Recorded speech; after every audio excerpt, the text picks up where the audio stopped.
আসসালামু আলাইকুম, কেমন আছেন সবাই? আশা করছি আপনারা সকলে ভালো আছেন। দেশ এবং প্রবাস থেকে যারা ভিডিওটি দেখছেন আপনাদের সকলকে স্বাগতম। সামনে এখানে যে সড়কটি দেখতে পাচ্ছেন এটি হচ্ছে পূর্বাচল এক্সপ্রেসওয়েটির শেষ প্রান্ত। এটি শেষ দিক থেকে ঢাকা বাইপাস এক্সপ্রেসওয়ে হচ্ছে। ঢাকা বাইপাস এক্সপ্রেসওয়েটি গাজীপুরের ভোগড়ার দিক থেকে শুরু হয়ে মীরের বাজার, কাঞ্চন, ভুলতা হয়ে মদনপুরে গিয়ে শেষ হবে। সামনের দিকে কাঞ্চন সেতু, পুরনো সেতুটির পাশে বর্তমানে নতুন সেতু করা হয়েছে।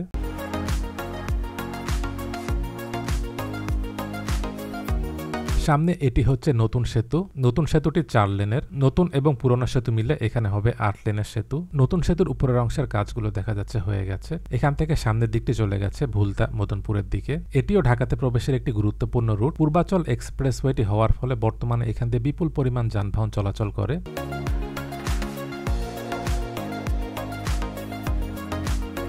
সামনে এটি হচ্ছে পূর্বাচল এক্সপ্রেসওয়েটির শেষ প্রান্ত। ডান পাশের এই অংশের সড়কটি চলে গেছে গাজীপুরের ভোগড়ার দিকে। এবার এদিক দিয়ে যাওয়ার পথে দেখতে পেলাম এদিকেও সড়কটিকে প্রশস্ত করার কাজ চলছে। সামনে ডান পাশে পূর্বাচল 4 নম্বর সেক্টর, আর এটি হচ্ছে বাণিজ্য মেলার স্থান। গাজীপুরের ভোগড়া থেকে মদনপুর পর্যন্ত এই এক্সপ্রেসওয়েটির দৈর্ঘ্য হচ্ছে 48 কিলোমিটার।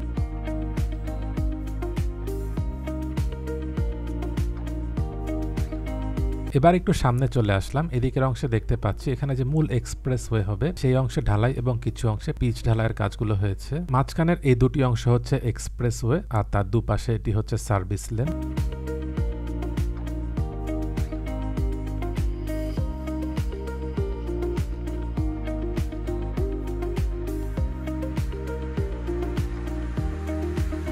এদিক থেকে সামনের দিকটি চলে গেছে উল্লুখোলা সেতু, মীরের বাজার, ধীরাশ্রম, ভোগড়ার দিকে। এটি এশিয়ান হাইওয়ের একটি রুট। উত্তরাঞ্চলের দিক থেকে যেসব যানবাহন চট্টগ্রাম মহাসড়কের দিকে যাবে, টাঙ্গাইলের দিক থেকে এসে ভোগড়া থেকে মদনপুর হয়ে সরাসরি চট্টগ্রাম মহাসড়কের দিকে যাওয়া যাবে।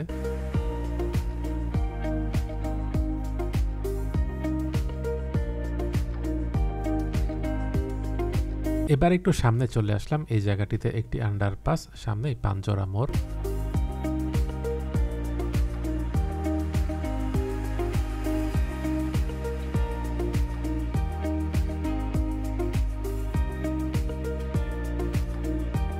পূর্বাচল 4 নম্বর সেক্টর পার হয়ে কিছুতে সামনে আসার পর দেখা যাচ্ছে এদিকের অংশের রাস্তাটি ভালো রয়েছে। আগে এদিকে 2 লেনের সড়কটি রাস্তার অবস্থা খুবই খারাপ ছিল। এখন যানবাহনগুলো সার্ভিস লেন দিয়ে চলাচল করছে। এই সড়কটি দিয়ে বিপুল পরিমাণ ট্রাক চলাচল করে। ঢাকাতে যেহেতু দিনে ট্রাক প্রবেশ করতে পারে না, উত্তরবঙ্গের দিক থেকে যেসব যানবাহন চট্টগ্রাম মহাসড়কের দিকে যাবে তখন এই সড়কটি ব্যবহার করে।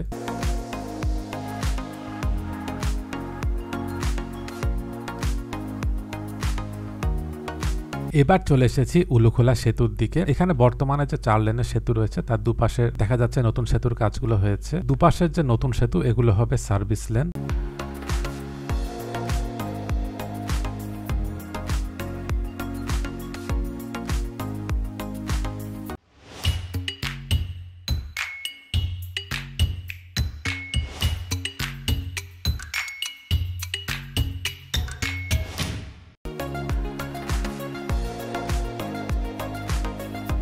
উল্লুখোলা সেতুটি পার হয়ে একটু সামনে আসার পর এখানে যে মূল এক্সপ্রেসওয়ে এটি দেখা যাচ্ছে যানবাহন চলাচলের জন্য খুলে দেওয়া হচ্ছে। এখান দিয়ে বর্তমানে সব যানবাহন চলাচল করছে, আর দুপাশের অংশে যে সার্ভিস লেন সেটিরও কাজ চলছে। ঢাকা চট্টগ্রাম যে মহাসড়ক সেটিকেও 10 লেন করা হবে। সেই মহাসড়কটির উপর একটি ভিডিও দিয়েছিলাম, যারা সেই ভিডিওটি দেখেননি সেই ভিডিওটির লিঙ্ক নিচে ডেসক্রিপশনে দিয়ে দিচ্ছি, আপনারা চাইলে দেখে নিতে পারেন।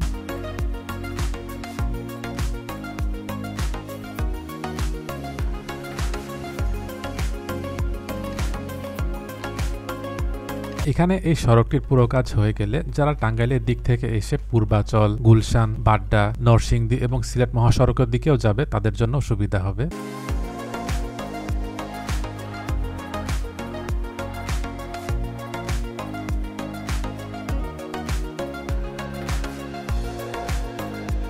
এবার চলে এসেছি নওগাঁ সেতুর দিকে। সেতুর এখানে অল্প কিছু অংশে রাস্তা একটু খারাপ রয়েছে। এরপরে মীরের বাজার। এই সেতুটি পার হয়ে একটু সামনের দিক থেকে মীরের বাজার পর্যন্ত সেদিকেও এক্সপ্রেসওয়ের অংশের রাস্তাগুলো হয়ে গেছে।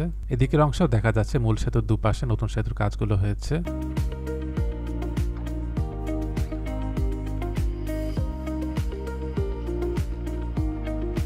ভোগরার দিক থেকে মদনপুর যেতে 3টি সেতু পড়বে। একটি হচ্ছে সামনের এই নগদা সেতু, তারপর উলুখোলা সেতু এবং কাঞ্চন সেতু।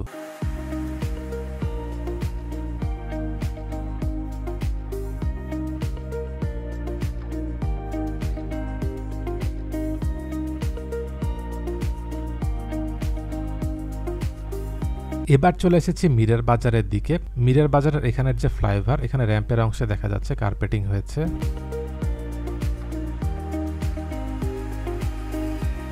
মীরের বাজার ফ্লাইওভারের উপরের অংশের কাজগুলো দেখা যাচ্ছে হয়ে গেছে। মাঝখানের অংশে ডিভাইডার এবং দুই পাশের অংশে বাউন্ডারি হয়ে গেছে। সড়কে কার্পেটিং এর কাজটি বাকি আছে। নিচের অংশে রেল ক্রসিং এবং সামনে চৌরাস্তা, এই দুটো অংশের কারণে এখানে দেখা যায় যানজট লেগে যায়। সামনে এই জায়গাটিতে চৌরাস্তা, এখানে বাম দিকের অংশটি চলে গেছে টঙ্গীর দিকে, ডান পাশের অংশটি চলে গেছে ঘোড়াশালের দিকে, আর সামনের দিকটি সোজা চলে গেছে ধীরাশ্রম ভোগরার দিকে।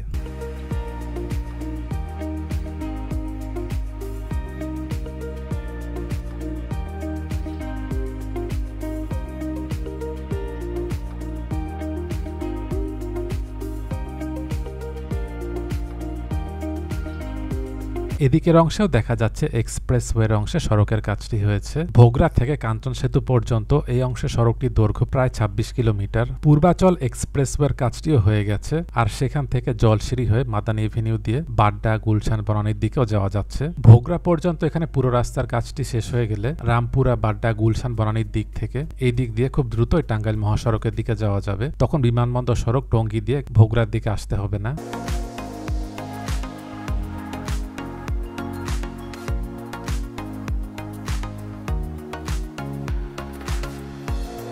এবার চলে এসেছি ধীরাশ্রম ওভারপাসের দিকে। এখানেও দেখা যাচ্ছে মীরের বাজারের মতো এই ওভারপাসটির দুপাশের র্যাম্পের অংশে কার্পেটিং এর কাজগুলো হয়েছে।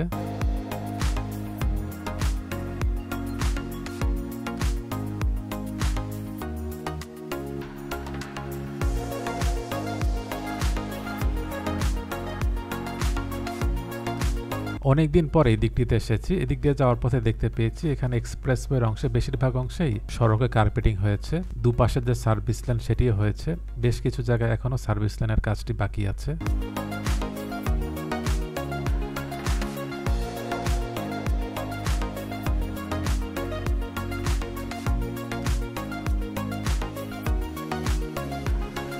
কাঞ্চন সেতুর পর এক্সপ্রেসওয়ের বাকি অংশ ভুলতা হয়ে মদনপুরে যাবে, সেদিকের অংশেও কাজ চলছে। এদিকে আগে কাজ শুরু হয়েছিল, যার কারণে এদিকে সড়কগুলো অনেকটাই দৃশ্যমান হয়েছে।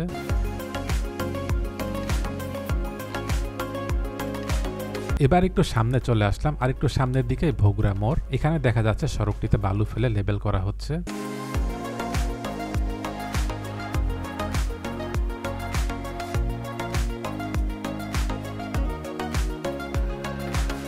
এবার ভোগরা মোড়ের দিকে চলে এসেছি। সামনে এটি হচ্ছে বিআরটির ভোগরা ফ্লাইওভার। এই ফ্লাইওভারটির উপর দিক দিয়ে আরেকটি ফ্লাইওভার হওয়ার কথা রয়েছে ঢাকা বাইপাস এক্সপ্রেসওয়ের জন্য। এক্সপ্রেসওয়ের কাজটি মূলত এখান থেকে শুরু হয়েছে। সড়কের সামনের এই অংশটি সোজা চলে গেছে চন্দ্রার দিকে। ভিডিওটি কেমন লাগলো কমেন্ট করে জানাবেন। ভালো লেগে থাকলে লাইক এবং শেয়ার করে অন্যদেরকে দেখার সুযোগ করে দেবেন। দেশ এবং প্রবাস থেকে এতক্ষণ ধরে যারা ভিডিওটি দেখলেন, আপনাদের সকলকে অসংখ্য ধন্যবাদ।